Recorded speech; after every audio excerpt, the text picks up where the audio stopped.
Nós vamos tratar do assunto proposto para hoje, que é o Pentecoste, o derramamento do Espírito Santo, à luz de Atos 2, de 1 a 47. A palavra de Deus nos diz que entre o Calvário e o Pentecoste, os discípulos estavam trancados de medo por causa da perseguição dos judeus. Mas depois que Jesus ressuscitou dentre os mortos e derramou sobre eles o Espírito Santo, eles enfrentaram açoites, prisões, ameaças e a própria morte, com coragem, com ousadia e com desassombro. A Igreja de Deus não pode caminhar vitoriosamente sem o poder do Espírito Santo. Nós não trabalhamos e não vivemos confiados nos nossos próprios recursos. Dependemos do poder que emana do trono de Deus. O Senhor Jesus Cristo vai nos ensinar que nós precisamos ser revestidos de poder antes de sairmos a campo para fazer a sua obra. E à luz do texto de Atos, eu quero trazer aqui algumas lições preciosas para a Igreja Evangélica Brasileira, para a sua vida, para o seu coração. Em primeiro lugar, vamos ver a promessa do Espírito Santo. Jesus já havia dito para os seus discípulos: permanecei na cidade até que do alto sejais revestidos de poder. Permaneçam, porque a promessa do Pai vai se cumprir. A promessa feita lá no livro de Joel, e acontecerá depois que derramarei do meu Espírito sobre toda a carne. E a palavra de Deus nos informa que Jesus ainda disse, porque João Batista batizou com água, mas vós sereis batizados com o Espírito Santo não muitos dias depois, e recebereis poder ao descer sobre vós o Espírito Santo, e sereis minhas testemunhas, tanto em Jerusalém, como em toda a Judéia e Samaria, e até os confins da terra. A promessa do Espírito Santo foi dada por Deus, e o Deus que promete é fiel para cumprir, porque Ele vela pela sua palavra em a cumprir. A segunda coisa que nós notamos nesse texto, depois da promessa do Espírito, é a busca e a espera pela chegada do derramamento do Espírito Santo. Atos 1,14 nos informa que depois que Jesus foi assunto aos céus, os 120 discípulos retornaram ao cenáculo e unanimemente oraram com perseverança durante 10 dias, até que num domingo pela manhã, às 9 horas da manhã, estando eles assentados e orando, o Espírito Santo foi derramado copiosamente sobre eles. É muito importante entender este princípio. Os derramamentos do Espírito Santo que aconteceram ao longo da história da igreja foram sempre precedidos por oração. Se nós queremos uma visitação portentosa, extraordinária do Espírito Santo ainda hoje, nós precisamos preparar o caminho do Senhor para que Ele se manifeste. E nós precisamos orar, e nós precisamos buscar a face de Deus, como o sedento anseia por água, como a terra seca anseia pelas torrentes e pelas chuvas, assim nós deveremos também desejar ardentemente a presença manifesta de Deus, o derramamento do Espírito Santo de Deus sobre a nossa vida, sobre a vida da igreja. A terceira verdade que esse texto nos ensina foi o próprio derramamento do Espírito. Primeiro, a promessa. Segundo, a preparação. Terceiro lugar, o próprio derramamento do Espírito, a descida do Espírito, a vinda do Espírito, o batismo com o Espírito Santo. Diz a Bíblia que de repente veio do céu um som como de um vento impetuoso, e línguas como de fogo pousou uma sobre cada um daqueles 120 discípulos, e eles começaram a falar em outras línguas as grandezas de Deus. E neste momento a multidão se ajunta para ver o que está acontecendo. Uns olham com ceticismo, perguntando o que quer isso dizer. Outros olham com preconceito, dizendo: são galileus. Outros olham com zombaria e dizem: estão embriagados, estão bêbados. Mas neste momento, O apóstolo Pedro se levanta e disse: não, esta é a 3ª hora do dia. Em outras palavras, são 9 horas da manhã. Esses homens não estão embriagados, eles não estão cheios de vinho, eles estão cheios do Espírito Santo. O que está acontecendo aqui é o cumprimento da promessa do Pai, aquela profecia dada por Joel. E acontecerá depois que derramarei do meu Espírito sobre toda a carne. Vossos velhos sonharão, vossos jovens terão visões, vossos filhos e vossas filhas profetizarão, até sobre os servos e as servas eu derramarei do meu Espírito naqueles dias. Esta é a hora em que o Espírito Santo vem com grande graça e poder, para permanecer com a igreja, para ficar com a igreja, para trazer direção e poder para a igreja. Nós hoje também precisamos do poder, da unção e do revestimento do Espírito Santo de Deus. Esta promessa é contemporânea, esta promessa é para você, esta promessa é para mim. O apóstolo Pedro disse em Jerusalém: esta promessa não é apenas para vós, é para aqueles que ainda estão longe, para os nossos filhos, para quantos o Senhor nosso Deus chamar. Muitas outras vezes na história da igreja, quando a igreja se humilhou, quando a igreja preparou o caminho do Senhor, quando a igreja buscou a Deus em oração e jejum, quando a igreja colocou como maior prioridade da sua vida esta busca, novos derramamentos do Espírito aconteceram, portentosos avivamentos espirituais, como aconteceu no século XVIII na Inglaterra, tirando a igreja das cinzas e fazendo dela uma igreja viva e operosa, como aconteceu nos Estados Unidos no século XIX, 1857, 1859, quando um avivamento varreu a nação e 2 milhões de pessoas foram salvas. Como aconteceu no país de Gales, em 1904, com Evan Roberts, e em 6 meses as igrejas foram despertadas e soerguidas das cinzas e milhares de pessoas foram convertidas, 100.000 pessoas alcançadas pela graça de Deus naquele poderoso avivamento.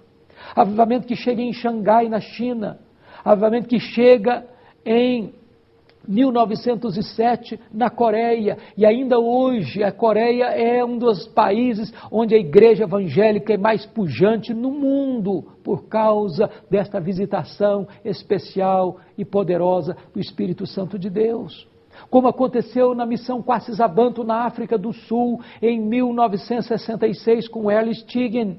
E eu visitei lá naquela nação, numa fazenda, um templo para 15.000 pessoas, com 3 cultos por dia, e pessoas do mundo inteiro indo ali para ver o que Deus estava fazendo. Deus pode fazer o mesmo hoje, aqui e agora, na sua vida, na sua igreja, na sua cidade, na nossa nação. Porque o Espírito Santo de Deus foi dado à igreja, mas ele muitas vezes volta em operações extraordinárias, em derramamentos profusos, trazendo avivamento e despertamento espiritual para a sua igreja. Mas agora, nós vamos ver, em 4º lugar, a pregação poderosa pelo poder do Espírito Santo. Nesse momento, o apóstolo Pedro se levanta e começa a pregar. É importante destacar que o milagre acontecido não foi suficiente para tocar o coração das pessoas. Nesta geração que valoriza tanto os milagres, que fala tanto em milagres, que corre tanto atrás dos milagres, é muito importante entender que o milagre em si não é o Evangelho. O milagre prepara o caminho para o Evangelho. Enquanto as coisas extraordinárias estavam acontecendo, as pessoas estavam cheias de ceticismo, de preconceito e de zombaria. Mas quando Pedro se levantou no poder do Espírito Santo para pregar a palavra de Deus, e o sermão de Pedro foi um sermão cristocêntrico. Ele falou sobre a morte de Cristo, sobre a ressurreição de Cristo, sobre a ascensão de Cristo, sobre o senhorio de Cristo. E ele ainda não tinha terminado a sua pregação, quando o seu auditório, os seus ouvintes foram tomados de profunda convicção de pecado. Seus corações foram picados pela convicção gerada pelo Espírito Santo de Deus. E eles então, compungidos, perguntaram para Pedro: o que vamos fazer? diante dessas coisas? E Pedro respondeu a eles: arrependei-vos, e cada um de vós seja batizado em nome do Senhor Jesus, para a remissão dos vossos pecados, e recebereis o dom do Espírito Santo. E esta promessa não é apenas para vós, é para os vossos filhos, para aqueles que ainda estão longe, para quantos o Senhor, nosso Deus, chamar. E diz a Bíblia que naquele domingo, cerca de 3.000 pessoas foram convertidas a Cristo e foram batizadas e foram agregadas à Igreja de Deus. Como nós precisamos deste avivamento, como nós precisamos desta visitação poderosa do Espírito Santo de Deus.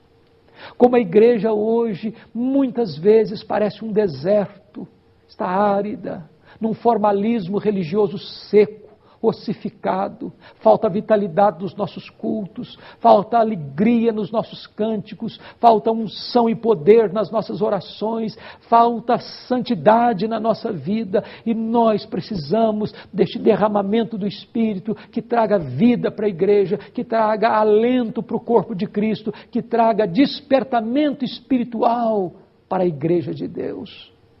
Quando a igreja for revestida com o poder do Espírito Santo, quando os púlpitos se tornarem fogueiras a aquecer os corações, quando a palavra de Deus for pregada com verdade, com poder, com unção do Espírito Santo, também os corações vão se derreter na presença de Deus, e nós veremos milhares e milhares de pessoas se rendendo aos pés do Salvador.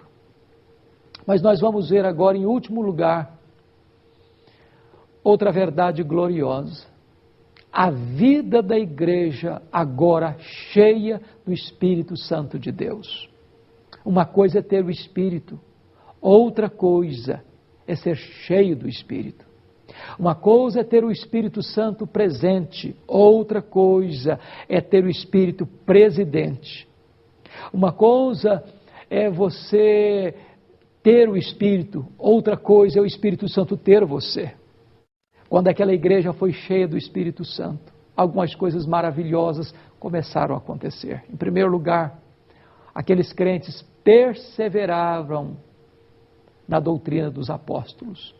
Uma igreja cheia do Espírito Santo não é uma igreja que corre atrás das novidades, não é uma igreja que busca os últimos elementos do mercado da fé, atraindo para si todas as práticas heterodoxas deste mundo que se corrompe e destas doutrinas novas que tentam entrar pela igreja para corrompê-la. Mas é uma igreja firme na palavra, firme na doutrina, uma igreja que não abre mão da verdade de Deus. Segundo, a igreja perseverava na oração. A igreja cheia do Espírito Santo é uma igreja que tem sede de Deus, mais do que das bênçãos de Deus. Hoje as pessoas estão procurando não Deus, mas o que Deus pode dar. Elas estão substituindo o Deus das bênçãos pelas bênçãos de Deus, substituindo o Criador pela criatura, substituindo o doador pela dádiva. Avivamento traz sede de Deus, fome de Deus, saudade de Deus. Terceiro lugar, aqueles crentes cheios do Espírito Santo perseveravam na comunhão e no partir do pão. Quando chega o avivamento, não tem espaço para brigas, para contendas, para disputas, para querelas, para divisões, para cismas. Nós estamos vivendo uma época em que há tantas brigas, tantas contendas no meio do povo de Deus. Precisamos ter um coração quebrantado para amar-nos uns aos outros, para acolher-nos uns aos outros como Deus nos acolheu. E o resultado disso é que havia temor de Deus, é que os milagres de Deus aconteciam naquela igreja, que aquela igreja contava com a simpatia de todo o povo, que aquela igreja cantava e adorava a Deus com alegria e com entusiasmo. E diz a Bíblia que, em consequência disso, dia a dia, o Senhor acrescentava à igreja os que iam sendo salvos. Vemos resultados tão pequenos hoje. E quando vemos hoje igrejas lotadas, cheias de multidões, não é o evangelho que está sendo pregado tantas vezes, não é a conversão genuína que está acontecendo tantas vezes, Não é a proposta de Deus que está sendo oferecida tantas vezes. Nós precisamos de um avivamento que ponha a igreja nos trilhos da verdade, que traga o evangelho de volta para os púlpitos, um avivamento que traga santidade para a vida da igreja, um avivamento que restaure a vinha do Senhor, um avivamento que ponha a igreja no centro da vontade de Deus. Este é o avivamento que nós cremos, que nós necessitamos, que a igreja de Deus precisa experimentar na nação brasileira. Eu quero orar em seu favor. Quero colocar a sua vida, a vida da sua igreja, no altar de Deus neste momento.